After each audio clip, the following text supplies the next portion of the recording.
Okay. All right. Hi, Lindsey. Thank you so much for joining us for this month's Unsinkable storytelling feature. We're so excited to have you. This month's theme is all about being your perfect match. I know that February is a big love month for a lot of people, celebrating love in all of its facets, all of its forms, whether platonic, romantic, self love. And we really want to hone in the relationship with ourselves and how that directly impacts our mental health. And so you wrote us a very beautiful story on your experiences with body image and self love and self compassion. And I'm so excited to dive about that story so that folks could not just have that written copy, but have a video of you kind of sharing the inspirations from your story and how you got to here now. Before we um, go into the questions, maybe if you would like to introduce yourself and tell us about your journey, your work, and then we'll get right into it. Of course. Thank you, Kiosha. Thank you for having me here today. I'm really excited to be chatting with you a little bit about myself. So I'm located in Ottawa, Ontario. I'm a practicing registered psychotherapist, fur mom, and avid fan of F1 and everything of the outdoors. In terms of a little bit about my journey, so I've been in practice practicing psychotherapy for the past 8 years now, but a little bit about what got me to this point. So I'm a little bit, I guess, unique in my experience. I was very fortunate to know what I wanted to do in university, in high school. I know that that's not a very common path, and it can often very naturally take more time to be able to figure out what we want to get into. But it is really interesting because over the course of my time doing the education required to get into the field of counseling, there's a lot of misconceptions that I had to work through, right? I think a lot of times we can think of therapy as advice giving if we want to go into this field, right? I can think back to my early childhood years of, chatting with friends and supporting them and telling them what I think. Quickly learned going into my master's that that's absolutely not the case. Being a therapist is not about giving advice, right? It's really about helping people along their journey and asking questions in a way that's going to lead them to those answers. Right. So over the years, I've had to kind of continue to recycle and redefine the work that I'm in and continue to challenge myself and think, okay, do I want to move forward with this? And luckily I stuck it out and here we are today. That is so beautiful. I love that you spoke about just redefining what therapy and what that practice looks like for you because one, the conversation on therapy is always changing, and two, your approach to how you support and guide others will always be changing too. So I think it's lovely that you're kind of taking that approach, which brings me to my very first question. You kind of hit it on the nail already so far of like you discovering therapy. I want to know why it was important for you to choose that journey and what were the questions or the thoughts or the decisions or the ideas that came with becoming a therapist? Yeah, absolutely. So for me, I don't really think it was a path that was very clear cut. Okay, I couldn't think to myself specifically or objectively, these are the particular reasons I want to go into the field. But I myself have struggled with my mental health. I look back to it probably as early as middle school with different forms of anxiety. And so I think my ability to work on that and to do the work led me into this field and really into this field in terms of practicing in a way that helps me to walk the talk when it comes to working with my clients. Oh, I love that. I especially love this saying, walk the talk. I'm a big firm believer in that. And I know that folks, when they're trying to discover therapy and when they're approaching you for therapy, they're often looking for their perfect match of a therapist, often looking for someone to guide them on their own journeys of self love and self compassion. What is it like for you as a therapy to find your own perfect match, not just in your self love journey, but also in receiving support from other folks, making sure the person you're leaning on and talking to about your issues and struggles is your perfect match, but you still also being your own perfect match. What does that look like for you? Yeah, so to break that down into two parts. So first, I as a recovering perfectionist, I'm really cautious about the language of perfect match. I think when we have this idea of we need to check all the boxes, that can make it really challenging for us to be able to get to a point where we can fully accept ourselves. I've spent over a decade in therapy over the course of my life so far, and what I've had to learn and relearn and continue to unlearn and redefine, as we've already been talking about, is this understanding that we don't need to be perfect. And what it's really all about for me in terms of, I guess, let's say, being my true match or, living in that authentic self is recognizing that I don't have to have it all figured out yesterday, and that it's okay to have things that we continually need to work on and to come back to over the course of our lives, right? Whether this is how committed we are to our work, whether this is, how we view our body physically, how we define our self-worth, who we let in our lives maybe influence our self-worth.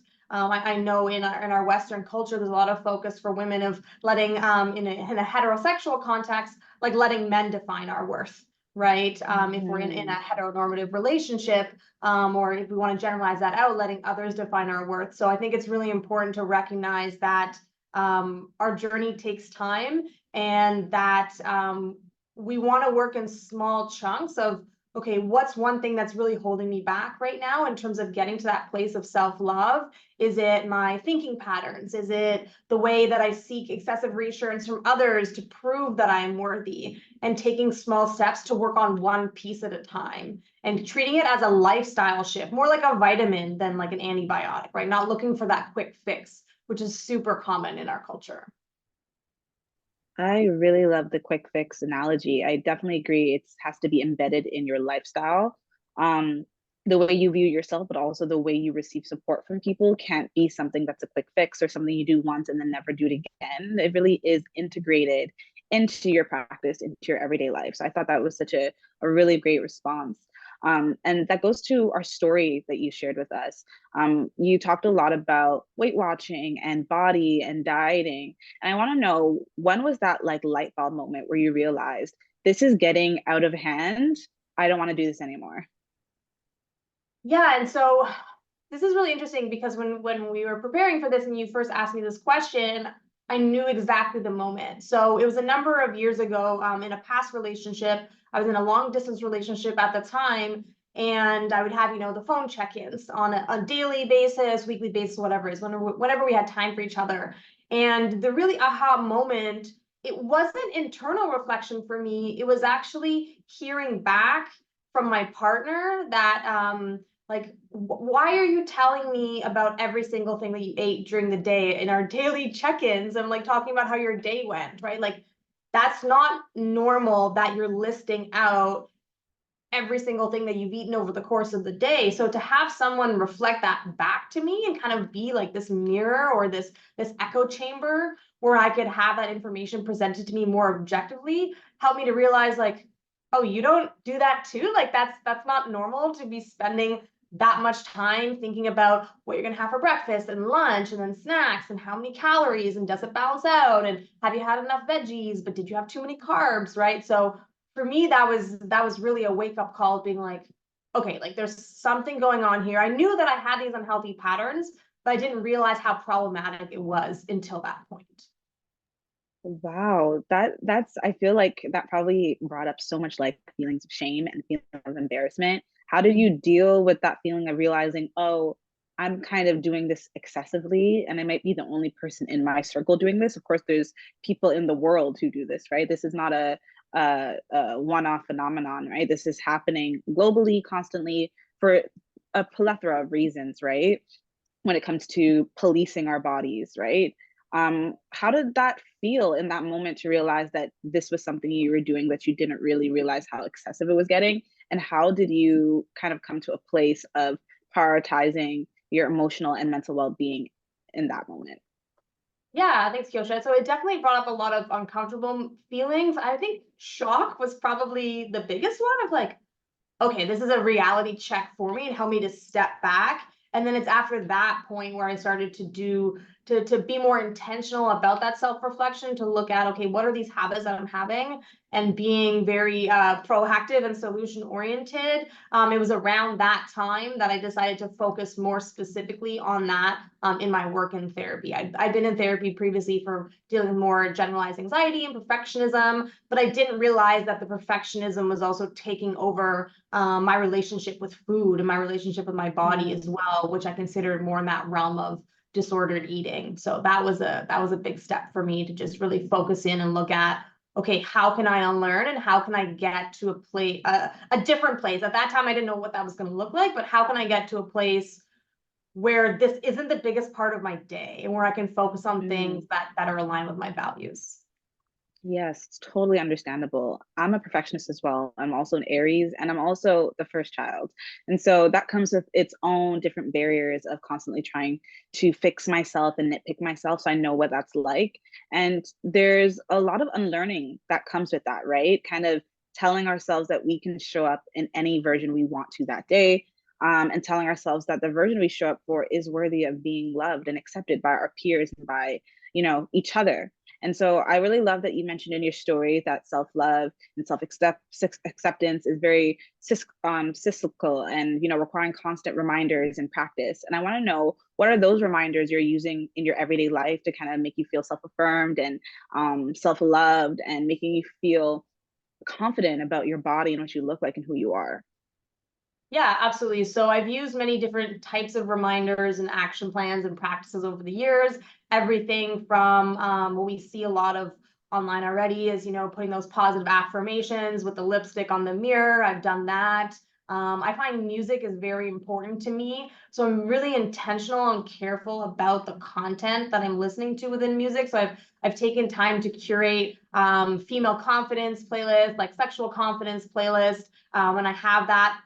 I play those in times where I'm noticing that I'm not feeling anxious about going into a particular situation, whether it's with a friend or for work or whatever. But other things that I've done, other practices and explored other ways that doing certain activities help me to feel more confident. Something that's really big for me is being physically active and moving my body in ways that feel good and pleasurable. So I'm a big fan of dancing, or what I like to call spirited dancing, which is just closing your eyes and dancing and letting the music take you, and like really making sure that no one's around so you can fully let go and not hold it back in any way. And being, yeah, physically active, being outside with my dog or with my family, my partner, just whatever helps to kind of boost that confidence. And it could be different for different people. One other thing I wanted to add is finding a self-love ritual. Right. So finding these moments where, we would see a lot in the 90s. I'm dating myself here a bit, but like in Cosmopolitan magazine, of how to make yourself more sexy and presentable to your male partner, how to dress a certain way or wear the lingerie or buy the fancy underwear or do your hair in a certain way. And so I have like these date nights with myself, which I call these self-love rituals, where I take time to do the things that make me feel good. So for me in particular, it's, playing with my makeup or doing my hair or putting on some fun music and dancing in the mirror and showing my body love in that way, even doing self massage on my hands or my feet to help me relax. So just finding things that really feed my soul in that way. And as you said, like serve as a reminder of like, I am worthy. And I don't need to do this in a performative way for someone else. Like it's only for my benefit. I'm not going to post about it on Instagram. It's for my pleasure and my enjoyment without seeking approval from anyone else. I love all of that. And I think it's so important that we reclaim pleasure for ourselves, right? And find different ways that are pleasurable for us. Whether, like you said, it is those spirited dances, whether it is, being able to release, let go, giving yourselves those hand massages. I do that sometimes. I'm a big like touch person. I love to touch myself. And, you know, I'm not even just sexually, I just mean just like being able to intimately be connected to who I am and be intimate with my body and the way I view myself, and just making sure that I'm giving myself that and it isn't always centered on the male gaze. And I think that's a whole another important conversation of how we self-care and self-love that is outside of being being valued by somebody else, by a partner. And I know that can be really tricky because we do live in a system that is overruled by patriarchy, and it can be hard to unlearn that and to detach yourself from that. And so in your story, you really spoke a lot about these societal norms and patriarchy and trying to smash that. And I want to know, why was that important for you to name and identify that? Because I think those are important themes and important conversations to have when it comes to accepting ourselves and accepting our bodies. Absolutely. Thank you. I was getting goosebumps there as you're sharing that. I'm also touch is one of my love languages as well. For me, it's really important to look outside and not pathologize or victimize my experience. Like what are the reasons in which I hate my belly? What are the reasons in which I was cutting calories to look a certain way? Where does that messaging come from? Right? like as humans, we are not born with the self-hatred. We are not born with an inclination to make ourselves smaller in the world. And so a part of my own discovery, which I've since, brought into my work with the clients that I work with, is that we need to look where this messaging is coming from. Right. And so one of the people who's been a big influence on my life, who's helped me to realize that, is Sonia Renee Taylor. And she wrote the book, The Body is Not the Apology. And it's looking at those external factors, right? Looking at the societal influences, the Instagram content, right? Even gum commercials and, I was just thinking of like gum commercials and toothpaste commercials and all these different ways that we're being sold a specific lifestyle and expectations around, well, for women, but also men, your body needs to look a certain way to be desirable. Buy this thing, change yourself in this way, and then you'll be happy. Right. And so for me, it's really important to look at not only the patriarchy, but consumerism and capitalism as well. And Sonia talks about this in her book,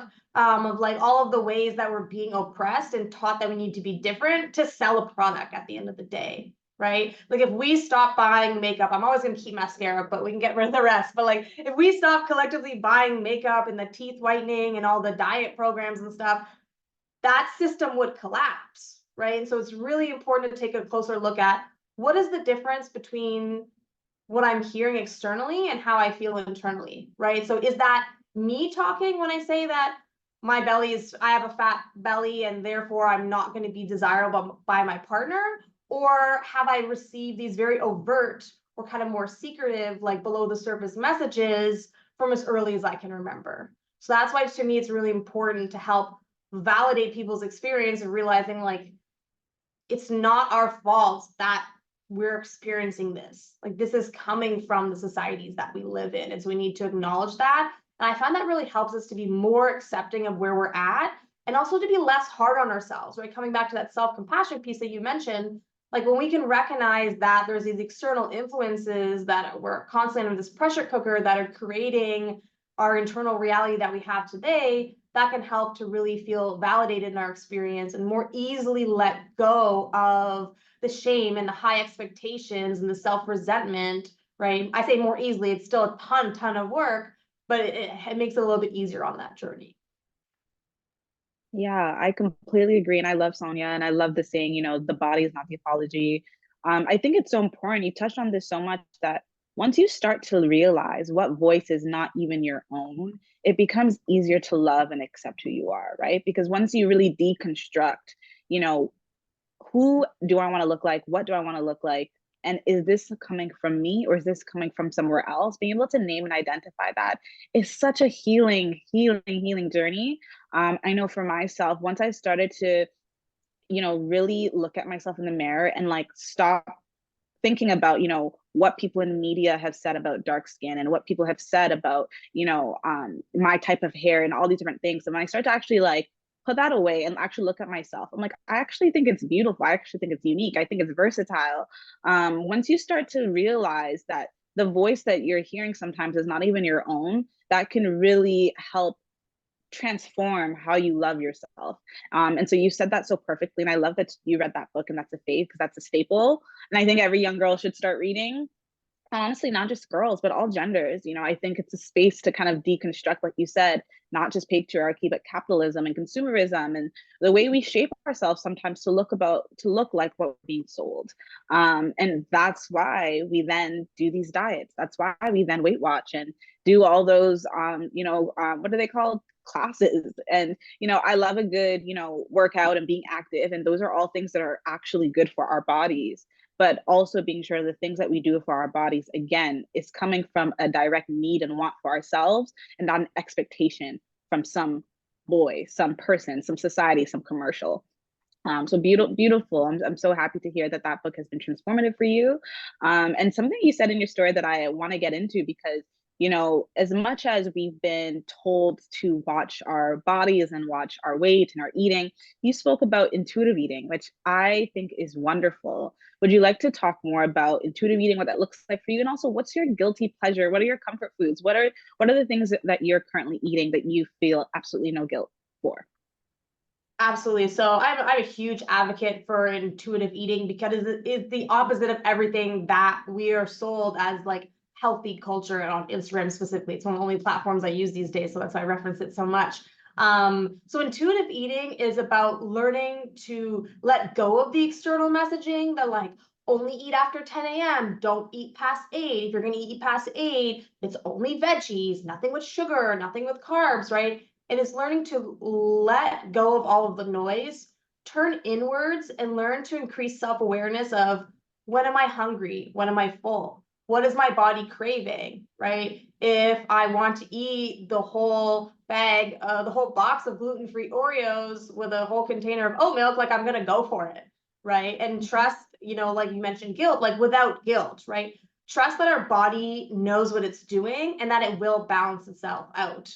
One of the really interesting pieces of research that I learned from the intuitive eating work was that they did some studies with children, right? So parents who say, eat everything on your plate, to we're actually going to let the kids decide this week. And what they found, long story short, is that if you give kids the choice, for the most part, of course, there's some confounding or kind of confusing factors in this, but they will choose, maybe one day is just like chicken fingers and fries, and then the next day is more like really veg heavy, right? So over time, our bodies do crave the different nutrients.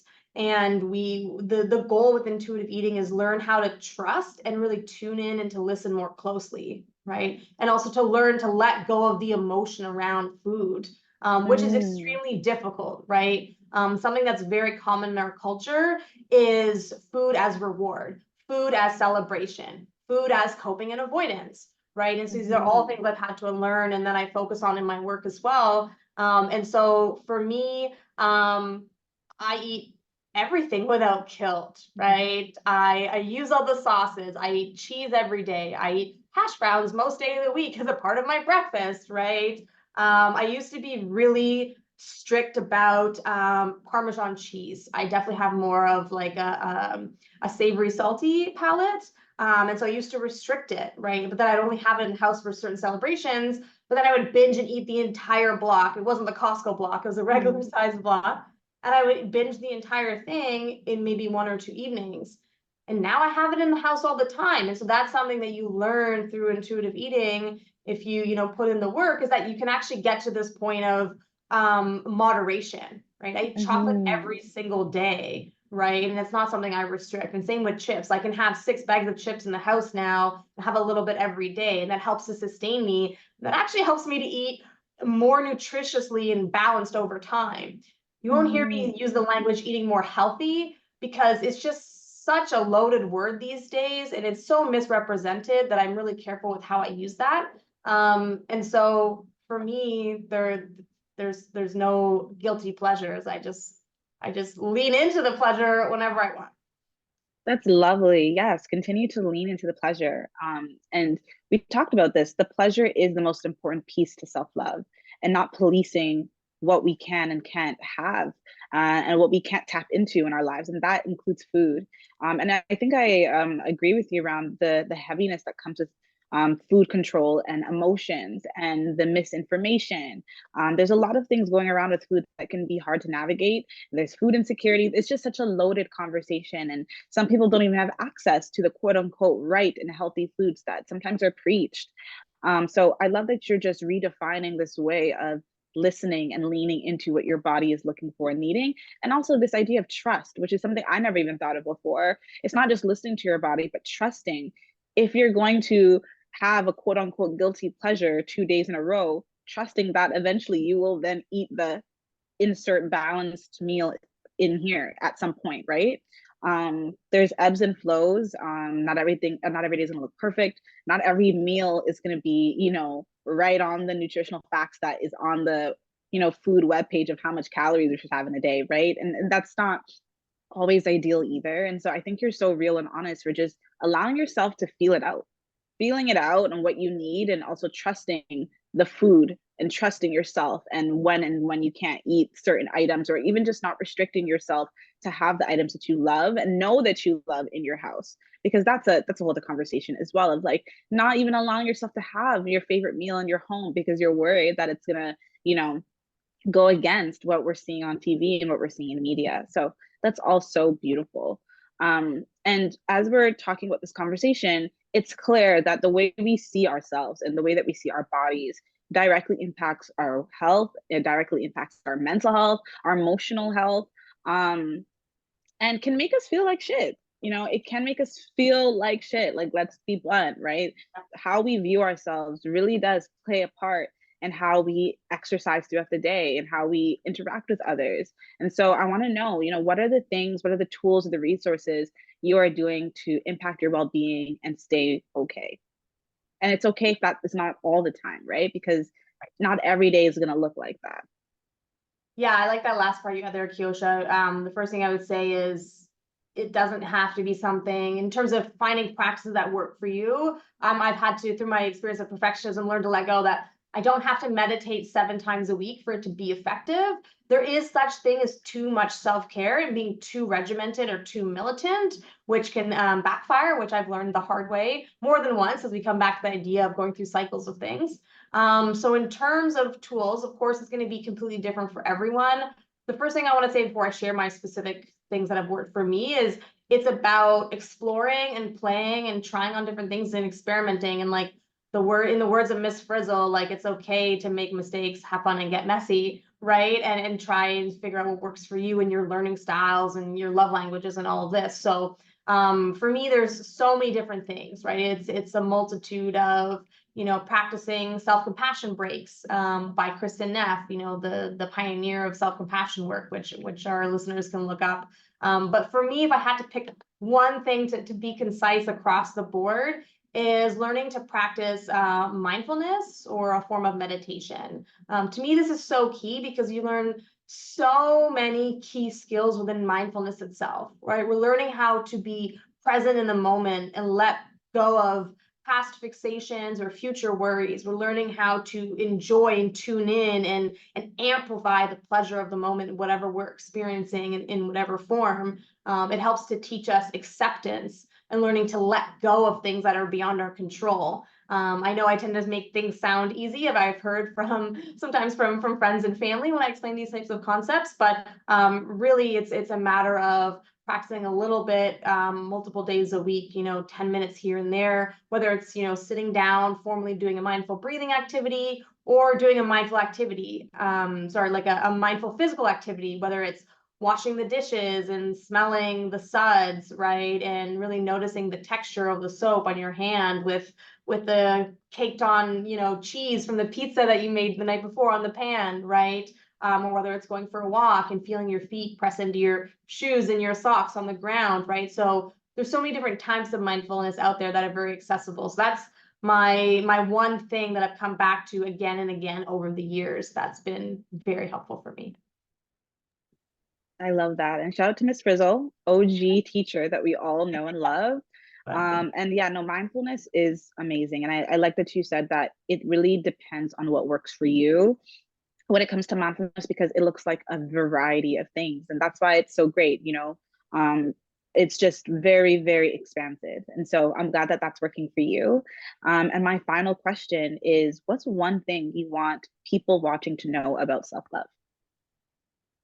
What is one thing to know that it takes time, and it honestly takes a lot of dedication and a lot of work. I'm nearing my mid-30s, and this is something that I've been doing for about half of my life in different ways, shapes, and forms. And that's not to scare people out of doing that practice, but it's really, I'm not one to sugarcoat things. That's not helpful, right? It's really about finding the little things, breaking it down into what is the 1% that I can do for myself today to start to, get on this path of self-love or to continue on it, right? So what's the 1% which can help to motivate me for tomorrow? Whether that's, watching this interview, or whether it's, following Sonia Renee Taylor or Megan Jane Crow on Instagram and watching some of their reels, right? Whether it's taking 3 minutes to try mindfulness and being frustrated the whole time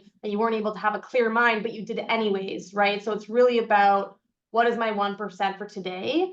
And let me just focus on that each day. And that will build up into change that you'll see when you look back 3, 6 months, 1 year down the line.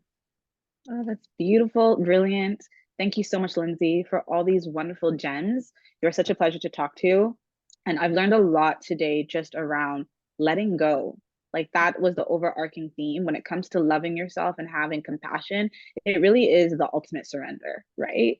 And trusting yourself and loving what that looks like in the mirror. So thank you so much for sharing all your words of affirmations and inspiration and letting us into your story and all the things you continue to go through, but proudly go through and share that with others.